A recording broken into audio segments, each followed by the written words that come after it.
Okay, welcome everyone to the Accountable Care Learning Collaborative's Summer Committee Report webinar. I am Tom Merrill, the Committee Director and your host today. Today's webinar will feature representatives from the three committees that met from March to May of this year, specifically the Committee on Care Transitions, the Committee on Risk Stratification, and the Committee on Financial Readiness. The committees you see here on your screen. For those of you joining us for the first time, the Accountable Care Learning Collaborative, or the ACLC, is a nonprofit organization with the mission to facilitate the transition to value-based care with a focus on the delivery side of things. Our members include a wide variety of healthcare organizations also working to help the industry transition to one based on value.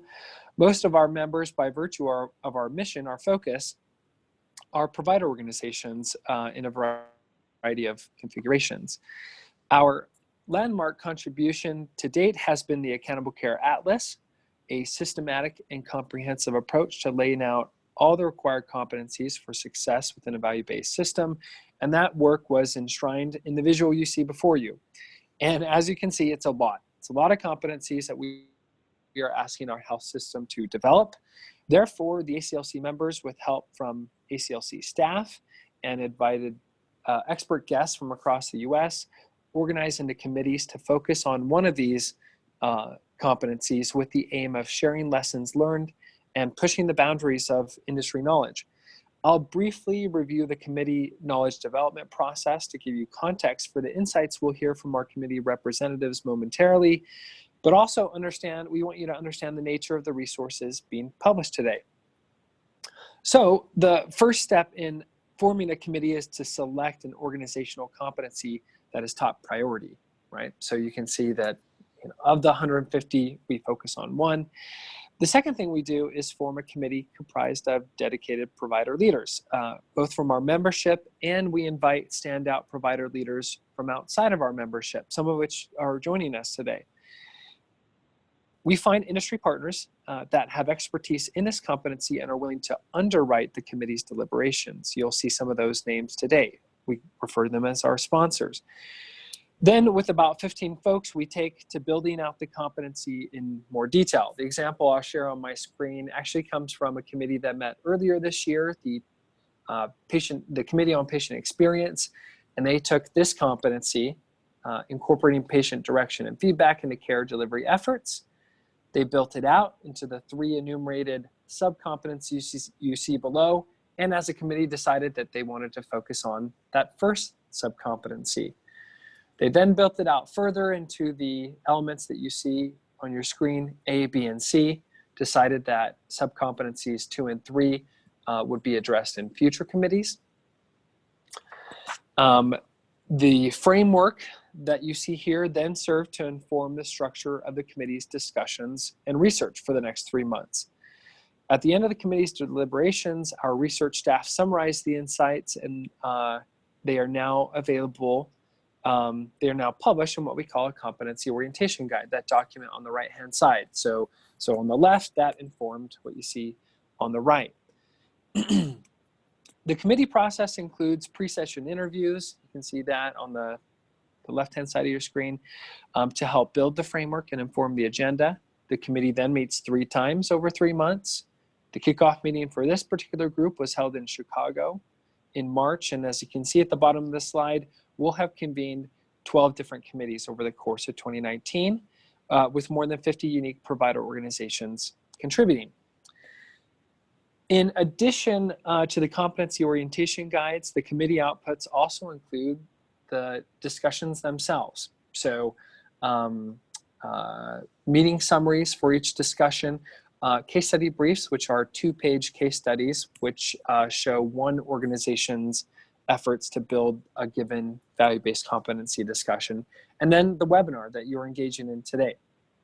So with that introduction on the background of the ACLC and the committees and how they work, let's go ahead and jump into our first committee report today, which is the Committee on Care Transitions, which focused on the committee you see in the quotations, ensuring effective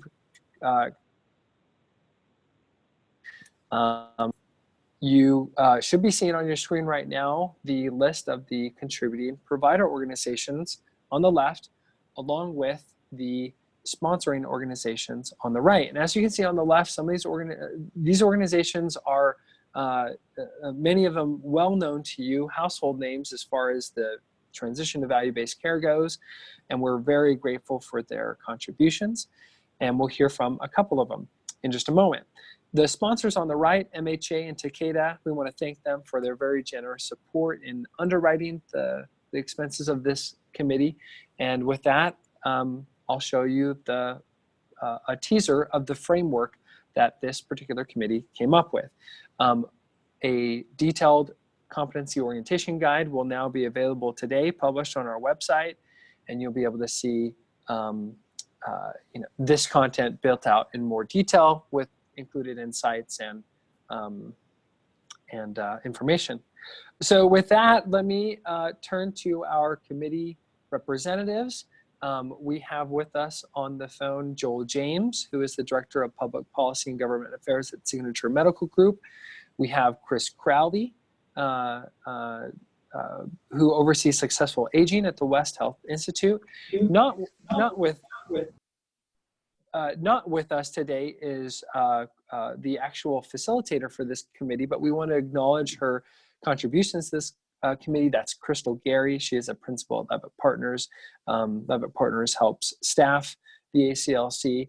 And so acknowledging these three folks, we will now turn to Joel, who together with Chris will answer in turn 3 questions we posed to these two, and I'll show them on the screen. So we wanted to ask them what this particular competency looks like at their organization, what was the greatest takeaway they took from committee discussion, recognizing we don't have time to cover all the takeaways, and then third, what are some of the things that Joel and Chris are looking at going forward, or think we should be looking at going forward. So with that, I'll turn to you, James, and let you briefly introduce your organization. Hey, thanks, Tom. Can you hear me okay? You're coming in great.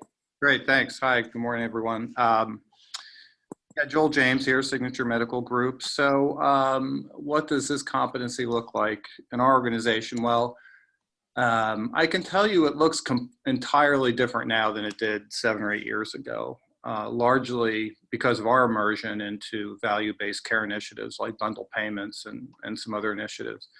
We're largely a specialist, surgically driven physician organization. So, care transitions formally, a patient's care transition formally amounted to ensuring, they got to their 2-week post follow-up visit. Now, that's kind of tongue in cheek and oversimplification, but, really the point is that surgery and follow-up is entirely different than needing to design a care plan that accounts for all the patient's care inside and outside the clinic or the hospital walls, ensuring compliance with a care plan, ongoing communications with the patient and the family, aligning post-acute care providers, communicating with them.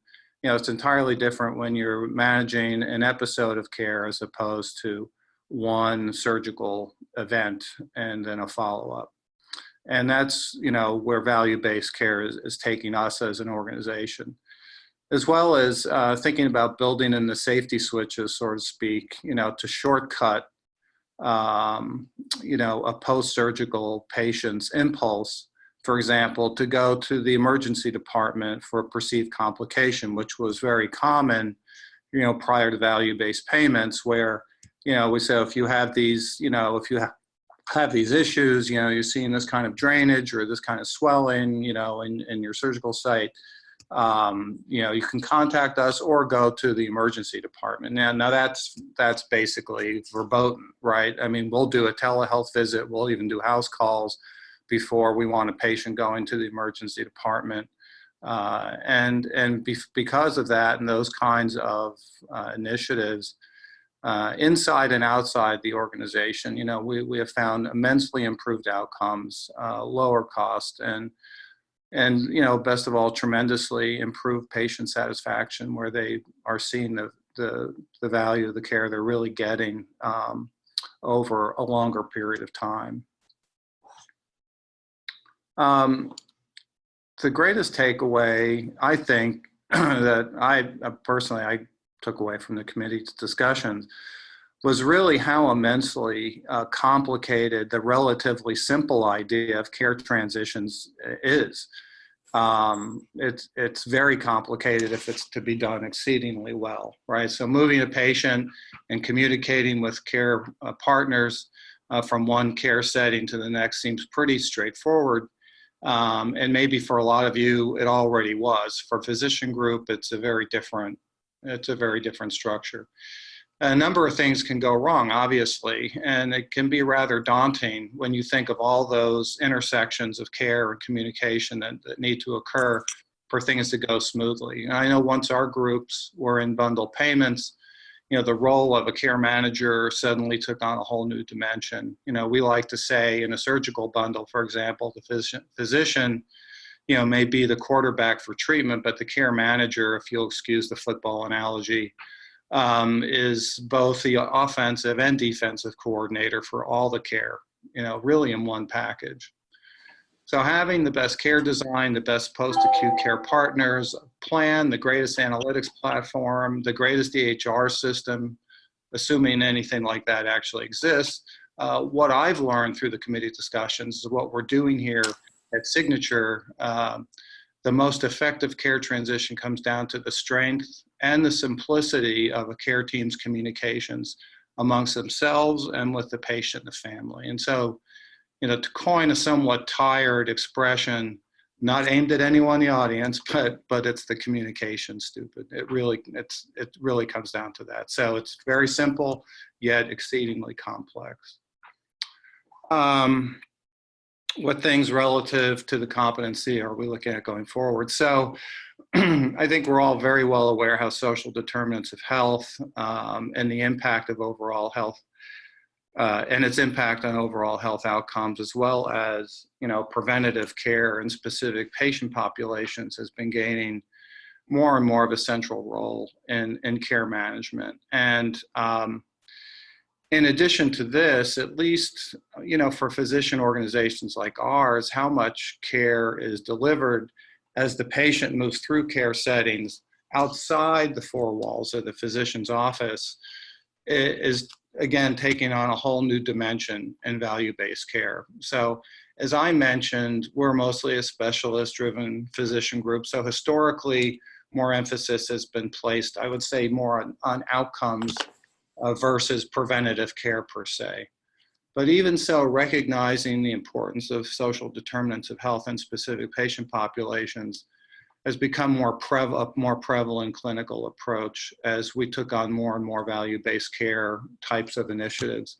And this was especially true in our OBGYN practices. So, for example, in 2013, we received a grant from CMS for the Strong Start for Mothers and Newborns initiatives, which proposed instituting care design for Medicaid pregnant women with the goal of lowering their premature birth rates, which can be, exceedingly high in that population compared to, the normal, the rest of the population of pregnant women. And so social determinants of health obviously play an outsized role in that population. But it also, drove our decision to add licensed clinical social workers in our OB practices, something that, would have been unheard of a decade ago. And they developed, trauma-informed evaluation metrics for all women in the program that included depression screening, evaluating the home environment, many other types of indicators and stress points that help drive care and a transition plan. And communication between all the care managers that were responsible for the care of these women. And with these efforts, and aside from their routine OB visits to our physicians, most of the care was really going to be delivered outside that traditional care setting. And those were efforts designed to reduce maternal stressors, which in turn help lower the rates of preterm birth. And in this program for us, it was very, very successful over the 3+ years we ran the program. In areas such as the city of St. Louis, preterm births were reduced by as much as 30% compared to historic trends, which is a very significant decline. So the transitions of care were greatly helped through our building of really a network of partnerships and community organizations which already existed in many of these markets, and they could provide needed assistance for these women that were dealing with a violent family member or needing to get on food stamps or having trouble with transportation or drug dependency issues or needing food and diaper banks. So in sum, a well thought out care transition plan aided by a network of community partners, all understanding the goal of the program and what we're driving toward, coupled with the trauma-informed evaluation that we were doing with all these women to help pinpoint where these areas of care were really needed, all help to reduce naturally high levels of stress. And that is, of course, a major driver in preterm birth rates in all populations of pregnant women. Okay, well, Joel, well, thank you for insights into the great work that Signature Medical Group is engaged in and your takeaways from the committee. Chris, let's shift to you and introduce your organization and hear your answer to these questions. Great, thank you. So I'll start by describing the West Health Institute briefly. We are a nonprofit medical research organization dedicated to lowering the cost of healthcare and promoting successful aging. So we're obviously very aligned philosophically with the ACLC and greatly appreciate the opportunity to participate in the Care Transitions Committee. Very briefly, my own background is systems engineering, so I originally joined the West Health Institute working on wireless medical devices, but as an organization, we began to realize the extent to which our mission could be best secured by kind of addressing healthcare at the system level. So I was fortunate enough to stay on and transition into more care delivery innovation and ecosystem level care design. Obviously, I'm only one piece of a very cross-disciplinary team, and that's consistent with the vision of Gary and Mary West, the founders and benefactors of the West Health Institute. So on the first question of what competency looks like for our organization, because we're not a direct provider of medical care, we're more of a champion and advocate of that ecosystem change. So for us, our focus is more on building resources, discovering new care delivery innovations, and disseminating those and partnering with the actual providers, most of the participants that we partner with are in various value-based arrangements, whether they're accountable care organizations, Medicare Advantage participants. Often they're a mix of a lot of those at-risk type arrangements. So we see a lot of benefit to these incentives. We think that the incentives help to defragment care. Many of our participating organizations, for example, the Next Generation Accountable Care organizations, have a lot of waivers, and so they're able to do things to support care transitions like home visits that may not be conforming to a traditional home health episode. Telehealth waivers allow them to better manage that continuity of care. So globally, we see that these new payment models are favorable, and that what successful care transitions look like is simply that providers have both the incentives and the wherewithal to lower hospitalizations as the default choice for care, mobilize more home and community-based care. That's all a pretty good picture overall. As far as the second question of what was the biggest takeaway, I have to confess that it was a little bit ominous in the sense that looking at how value-based arrangements affect the post-acute care community, there's an incentive on the part of, for example, primary care providers to reach across to different revenue streams, for example, to home health revenue, to post-acute SNF revenue, to LTAC revenue, and stifle off that revenue. Now, that may be preferable in terms of better care. Hospitalizations may be replaced by SNFs. SNFs may be replaced by home health. But the big takeaway, the aha moment, was that a lot of this change is kind of being carried out on the backs of the post-acute care industry. And there's really, in that sense, I considered it to be more of an uh-oh moment. There's a sense that the post-acute care industry collectively needs to be more of a participant in that global value-based care opportunity. They are a highly valued part of the mission to keep people more in the comfort and safety of their own homes.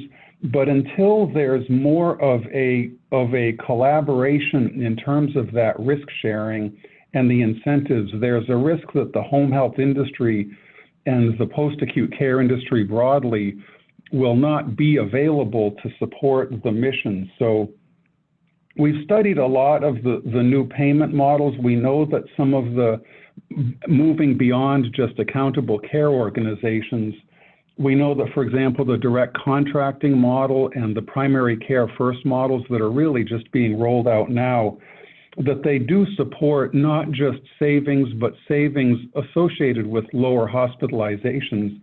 We think that's valuable. The actual payment models themselves for post-acute care, the PDPM model for SNF care and the PDGM model for home health, there are lowered incentives, for example, for patients that don't come directly from hospitals. And we think that that may be actually kind of contradicting the global incentives to assume more care, to assume higher acuity care. So there's concern about that. That was my biggest takeaway, was be careful that the home health and post-acute care industry is even available, because it's such a critical part of caring for more complex patients in the comfort and safety of home. And then on the third topic of what are we looking at in terms of care transitions going forward, again, in our collaboration with at-risk organizations, we recognize this conundrum that a lot of these key resources are kind of between a rock and a hard place. If, for example, they're working with skeleton crews, if they're working with lots of turnover, when there's an unanticipated event, they can't just send a patient to the ED, because that will incur quality penalties and it will actually perpetuate that same revolving door of ED to hospital that we are trying to move away from. One of the things that we're looking towards to try to alleviate that challenge is to develop other community-based resources, in particular paramedics. We think that there's a lot of opportunities for paramedics to be basically brought in, especially to manage these unplanned events, to get somebody on site that may have telehealth connectivity back to the primary care providers, to speak to Joel's point about the quarterback, to have that kind of added resource, almost like a connective tissue that can be dispatched on an on-demand basis, we think may prove to be an important component. And Medicare is exploring that. There's a new payment model for paramedics and ambulance services that don't simply transport to the ED. That program is called ET3, and it supports care in place and alternate destinations provided by paramedics. So moving forward to support care transitions, we're looking to figure out more specifically how that can be reimbursed, how it can be folded into the value-based care paradigms, and what are the operational models that actually alleviate this pressure that, again, is kind of an uh-oh moment for us. That's one of the things we're pursuing moving forward. Okay, well, great. Well, thank you, Chris. We're big fans of the West Health Institute and the work that you do there. Really glad that you were able to join this committee and make such a big contribution. And thank you again, Joel. So let's now move on to the next committee. So if my okay, so the Committee on Risk Stratification also met March through May. Their focus in the quotations above was using patient information to inform care delivery. And they took this competency. Here is a list of the impressive provider organizations that joined this committee and our generous sponsors, Carrot Health and Merck, who were who underwrote the deliberations of this committee. We're very grateful for their support and for the support of all the folks you see on the left or organizations. And here is a snapshot of the discussion framework that they use to inform their discussions. Again, more details about these different subcompetencies are included in their competency orientation guide that will be published today. So, but with that, let's move to the representatives that we have from this particular committee. Norm Ward, who is the Chief Medical Officer at OneCare Vermont. We have Dr. Eugene Christian, who is the Chief Medical Affairs Officer at Bon Secours Mercy Health. And not joining us today, but also our excellent facilitator was Kate Delisle, who is the ACO Research Manager at Levitt Partners. She was also joined by David Muhlstein, who I neglected to include on this.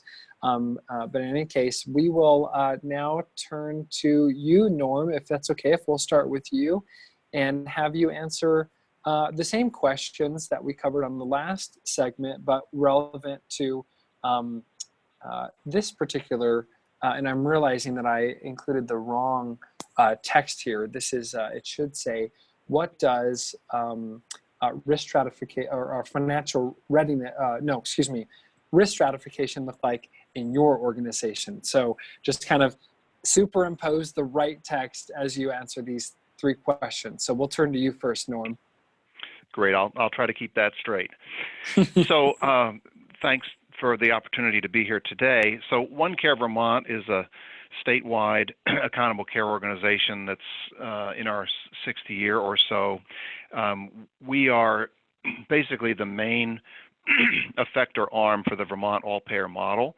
And if you go to the cms.gov website, prominently displayed there is the Vermont experiment called the Vermont all-payer model, which is looking to try to keep medical inflation at 3.5% per year over 5 years, blended for Medicare, Medicaid, and commercial, highlighting getting scale targets of 70% of Vermonters into non-fee-for-service insurance plans within that 5-year period.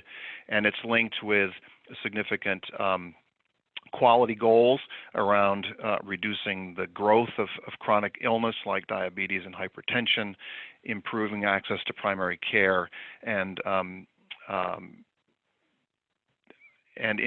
reducing deaths from both suicide and from drug overdose. So those are the overarching themes of our program. So in terms of the risk adjustment topic that we dealt with, first of all, what does it look like in our organization? So I'm going to use a brand name here because I can't avoid it really. We use the Johns Hopkins ACG tool to accomplish a couple of things.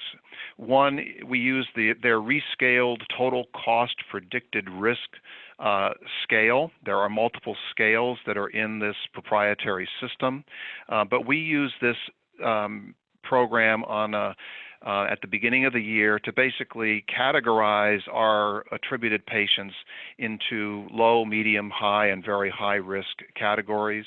The high risk are the approximately 10%, and the very high are the top 6% of our patients. We use these numbers mainly to direct our complex care coordination stratification model. So we are subsidizing payments to our attributing practices in our network to engage with those sickest patients. In addition, you should know that from a, we're probably all familiar with Medicare Advantage linking payment to HCC risk scores. Our actuarial targets with CMS are actually based on historical spending and a trend factor. So at some level, the risk stratification is and that is dependent on coding is not really baked into our model. In terms of takeaways, we use the case mix index for the DRGs for the reason for hospitalization as the method by which we might risk adjust post-acute spending for bundles and episodes of care that we may be modeling in our ACO. I think it's important to realize that coding still matters. It's interesting to observe that in Vermont, only about 10% of Medicare patients have Medicare Advantage.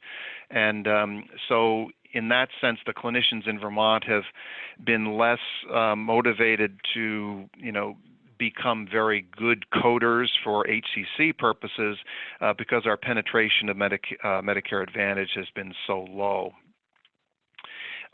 We certainly also use the risk score to help to correct our utilization and cost reports. So we generate risk-adjusted reports for utilization and cost for each of our 12 hospital service areas in the state to try to even the playing field on the risk load of the patients attributed to that particular community.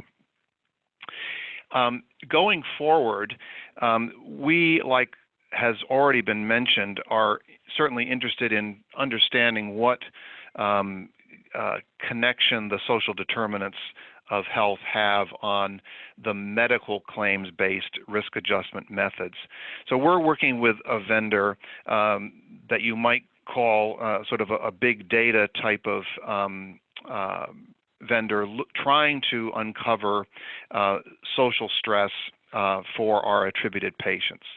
So a couple of examples. We have attempted in our pediatric population to use those data methods to come up with a pediatric score that tries to, as close as possible, replicate the ACEs type stresses concerning food insecurity, harm, transportation, housing, and financial stress in the home. And we're sort of in our infancy at trying to understand whether these scores provided to pediatricians and family physicians will help them to better engage and become aware of socially stressed patients on their panels. We all understand that it's one thing when you have patients in person that you're doing ACEs screening or other social determinant screening, but it's the people that you are not seeing that it would be nice to know who you might want to target to enhance your engagement opportunities with.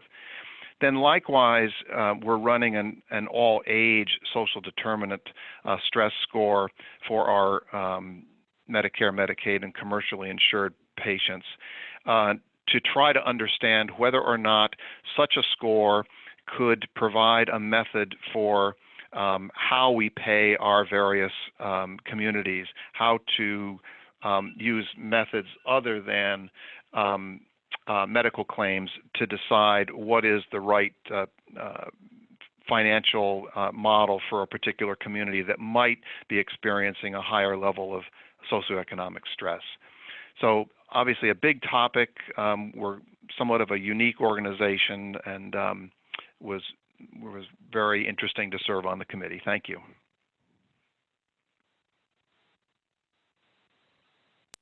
Thank you, Norm. Was on mute there for a second. Norm has been a long-time contributor to the ACLC, so we are very fortunate to have him on this committee. Let's now shift to you, Dr. Christian. Can you hear us? I can.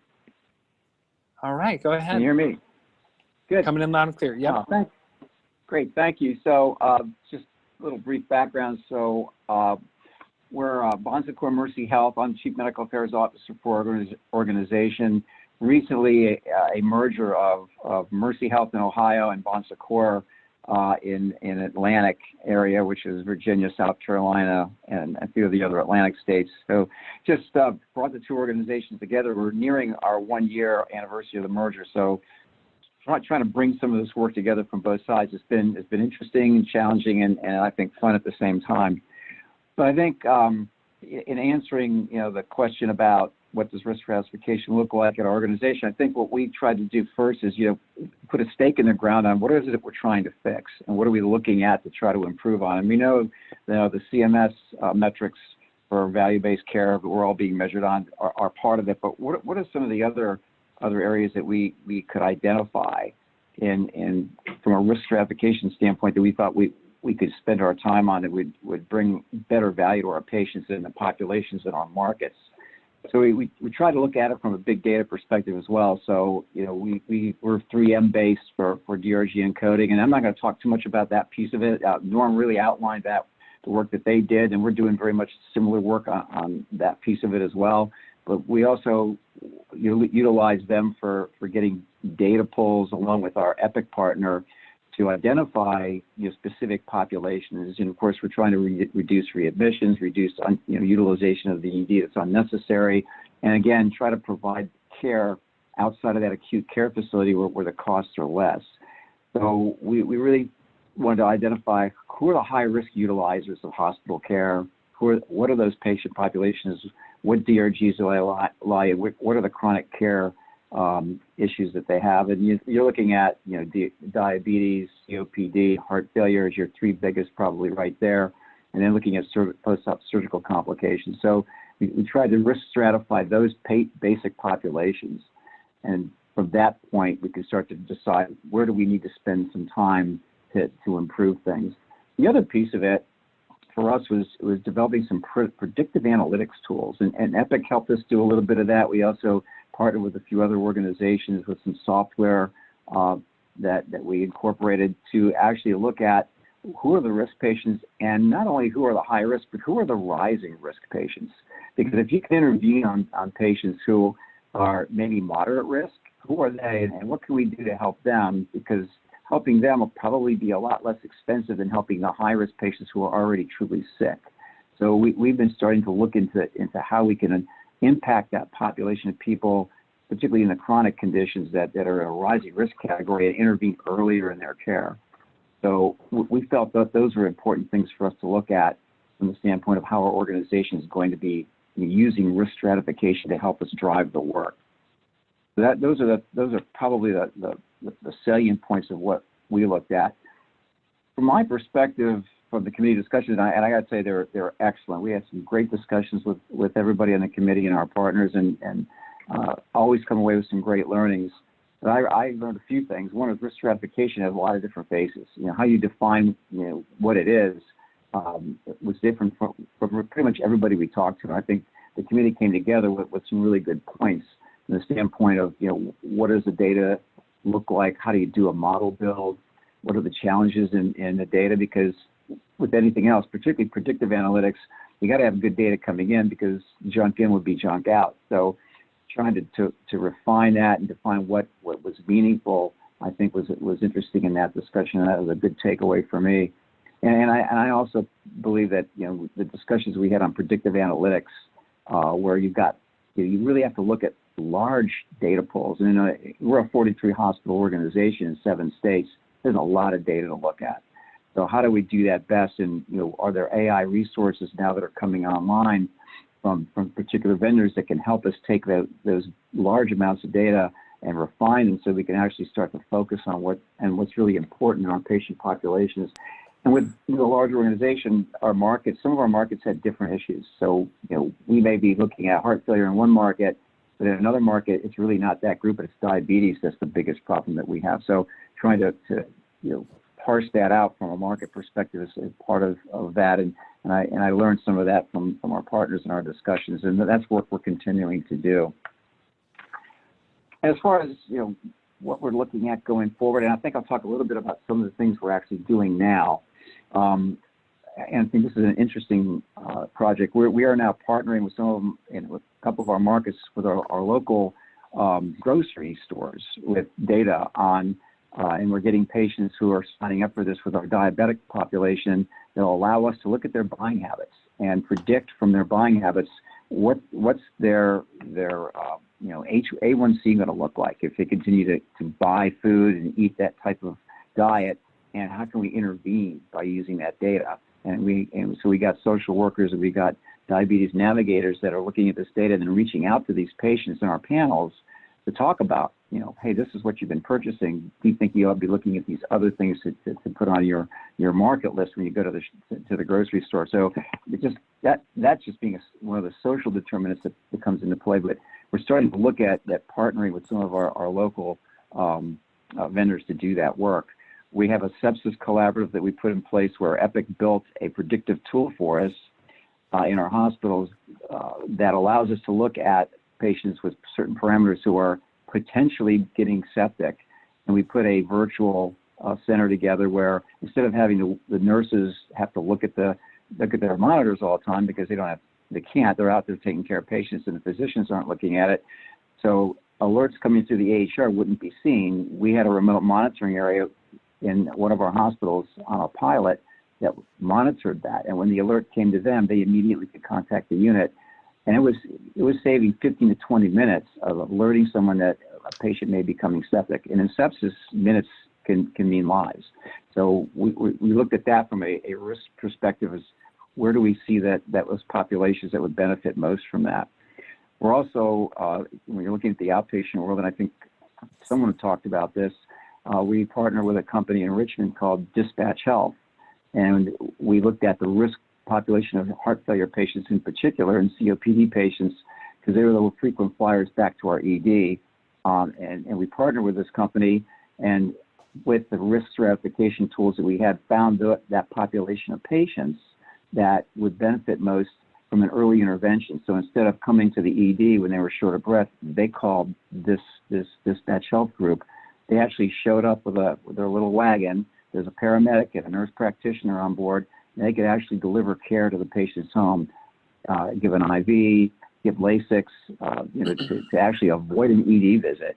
And so that helped us, again, take people from a high-risk category, move them more into moderate risk, and be able to deliver that care in an outpatient setting. So, and I know 7 minutes is a short period of time. There's lots of things we could talk about, but I'll stop there and we can move on. But thanks for your attention.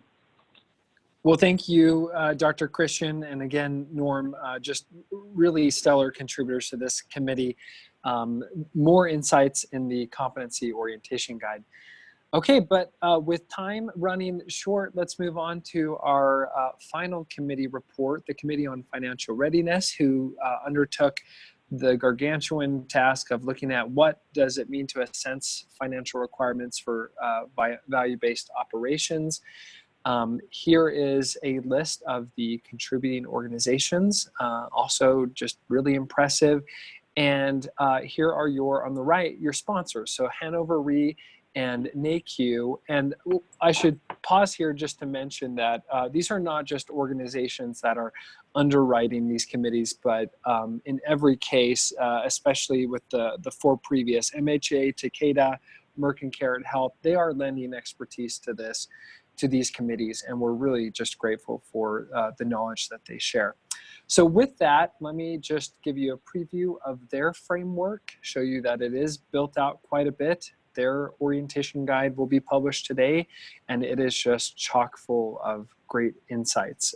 But let's move to our panelists. You have Tori Bratcher, who is the System Director, Population Health at Indiana University Health. Nicole Kazi, who is the VP of Strategy and Business Development at Erie Family Health Centers out of Chicago. Also not with us, Christina Lerner, who is one of the principal Levitt partners and facilitated this excellent committee. And we will turn to you, Tori, to cover these three questions and introduce your organization to us. Thank you. Thank you for the introduction as well as allowing me to speak on this webinar. As the other panelists mentioned, very grateful for the group of people we had in our committee. It was great discussion, And I'm looking forward to reading the other briefs as they come out, as you mentioned today. So I will talk a little bit about, first, just Indiana University Health and who we are. We are a large academic medical system spread throughout the state of Indiana, headquartered in Indianapolis, central Indiana. We have a large employed physician network of about 3,000 providers, again, spread throughout the state. We also have a fully functioning health plan, provider-sponsored health plan. So the path for us in risk looks a little bit different, perhaps, than some other health systems, but still I valued the discussion and deliberation, because even though we do have a health plan, we have these kind of conversations and discussions almost every day, or as new contracts become available to look at. So I do think it's relevant for any health system of any size to sort of think about. So for IU Health, financial readiness really focuses on some core components.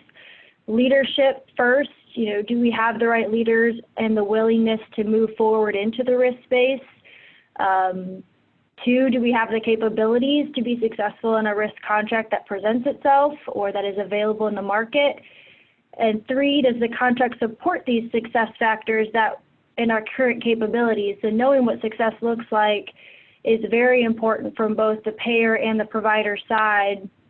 And then also knowing, can we succeed in those programs after we know what success looks like? And then finally, does our provider network support the contract or model we're trying to go into, or do we need to modify that network, whether it be for network adequacy purposes to get access into certain areas, or just market performance or region performance, physician performance, if you will. So those are sort of the things that we look at and what it kind of looks like for us in terms of financial readiness. Some of the biggest takeaways that I had from our discussion as a committee was we spent a lot of time discussing sort of evidence-based ways to figure out how to be successful or how to know what success looks like in value-based care programs, and then easily determining when to stop doing something, I think, was a very enlightening point. We spend a lot of time deciding whether or not we should go forward into a contract or a model, but there's not a lot of thought put into perhaps when do we know if it's not a good model for us, or how quickly can we figure that out, so we sort of get to that fail-fast model. And, understanding that not every single contract is going to be largely successful, but you do want to make sure you're set up for success, even from a knowledge learning perspective. And then also just being very clear with our team, the discussion about being very clear with your teams before going into the contract about, what's important to you as a provider organization going into those things. So delivering, of course, good and appropriate care is, number one. Managing the whole patient and being able financially to do that. And then, of course, the final would be, having some financial success because you're able to do the first 2 properly and successfully. And then the final question, sort of what to look forward to or going forward within IU Health. We've spent several years sort of building our infrastructure to scale a lot of these types of programs. We've been in a few downside risk contracts, really Medicare Advantage, Medicare being the biggest groups. I mentioned we have a health plan, so we have some commercial lives through that. But looking to really build out more capabilities for the rising risk population. Our last group just talked about how important that is to build out some capabilities of predictive analytics, as well as others to serve those patients who maybe aren't the most complex, but could, hopefully not become that sick if we are able to intervene early.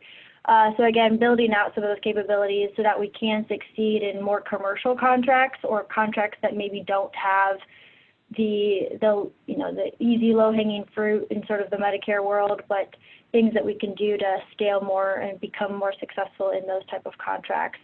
And this will also help us analyze our success prospects in future contracts as well. All right. Well, thank you so much, Tori. Tori was just a fantastic contributor. We're glad to have you with us. Let's, with just a few minutes left, let's move to Nicole. Nicole, take your time. I will just use 1 minute to wrap up, but go ahead. Great, thank you.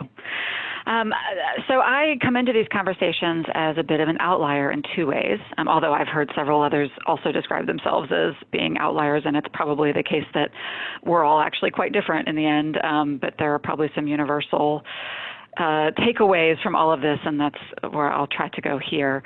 I work with an FQHC, and we are not often at the table for value-based conversations, partly because taking on risk is not generally part of our DNA. We tend to be small. We tend to have very thin profit margins and not a lot of reserves to play around with.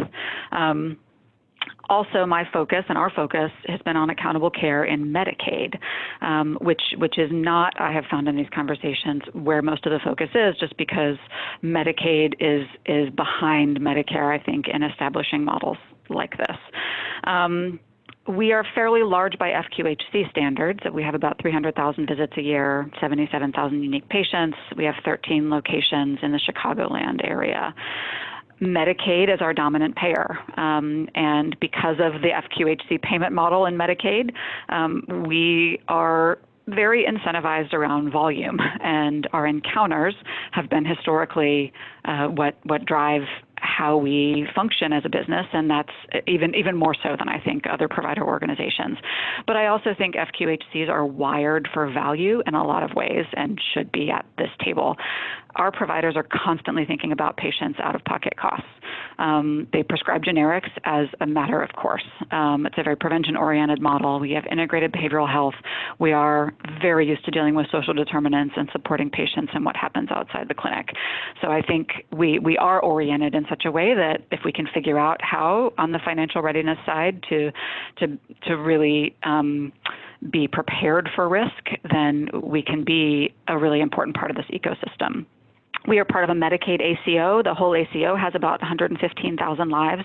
We manage 22,000 of those, and it includes delegated care management, shared savings and loss, and incentive payments. So financial readiness at our organization, I think one of the things that we spend a lot of time talking about readiness beyond just how much cash do you have on hand and what's your reinsurance look like. I think it also means as a first step is really to assess and clarify your tolerance for risk as an organization, which is a really complicated question and will vary a lot. Even two organizations that have the exact amount of cash on hand and the same size and financial outlook may answer the question about tolerance for risk very differently. How far are you willing to dip into those reserves? What else do you need that cash for? Our board is not probably ready for significant financial risk. And I know that Tori talked about the importance of leadership buy-in, the executive team and board, and the willingness to say, we understand that taking this on may mean losses in a bad year. But what is your tolerance for that? I think what we have to do is more education with our board and with the rest of the executive team around how this kind of risk can actually be quite mission-centric, and that these things can help our patients get access to services that they can't get now because they aren't billable services, and some education around that in order to increase our tolerance for risk. The greatest takeaway for me was that your own financial readiness will be limited if you can't get good, consistent data from payers. That financial readiness is not just about having money, it's about having financial skills and data inputs to manage your risk effectively. It all comes down to just, can you get those data inputs to be able to manage it? What is good data? I mean, I think data that an MCO that would just do a data dump might not be good data, even if they can provide you with a lot of information. I think it needs to be tailored to your organization. We have a challenge in that we do a lot of deliveries. We deliver about 3,000 babies a year, and that throws our inpatient utilization data way out of whack for reasons that we don't want to be trying to manage healthy deliveries. We want to manage the other inpatient utilization. And so we need our data to be able to show us what's happening on the inpatient side, excluding deliveries. You need data that's timely, that can come quickly. It can't just be once a year, because then you're not able to, as Tori said, to determine when to walk away, first of all. When are you starting to reach that point where performance is a challenge, or the model is not the right model for you? How do you fail fast? But how do you also identify areas of opportunity along the way, so you're not waiting till the end of the year? You really have to have good, regular, timely data in order to track how you're doing and actively manage what's happening. What relative to financial readiness are we looking at going forward? A lot of this relates to things that I have mentioned and what our next steps will be. Knowing all of this, there is a lot around board and executive leadership education and the slow process of building an appreciation for why risk may actually be good for us in the long run, and partnering with our payers to start getting better data. I mean, I shared a story with our committee about one of our Medicaid health plans, and I will say Illinois Medicaid managed care is way behind a lot of other states. And we had a health plan that would, every month at our joint meeting, would set a stack of papers on the table and would just plunk this stack down, and those were our missing services reports. Those were our gaps in services, and how we were supposed to do anything with that, I have no idea. We now have moved to a value-based model where they provide much better data for us, but that is where we were 6 months ago with one of our plans. And so that kind of data is a problem. And so figuring out how we can get better data and really set specific goals around what we do with that data when we get it is something that it's still a work in progress. I don't think you need a massive budget or a massive team to start on this path. I think that financial readiness can be scaled, and that there were things that came out of this committee that were very much appropriate for an organization like mine and an organization like Tori's, which is massive and has its own health plan. And a lot of this is figuring out how you adapt it to your own organization. Well, thank you, Nicole, especially that last point, being that that is just so much in line with the ethos of the ACLC, is to bring a variety of provider organizations together to discuss the principles that apply to everyone, regardless of the program or how you're configured. And so we love hearing that.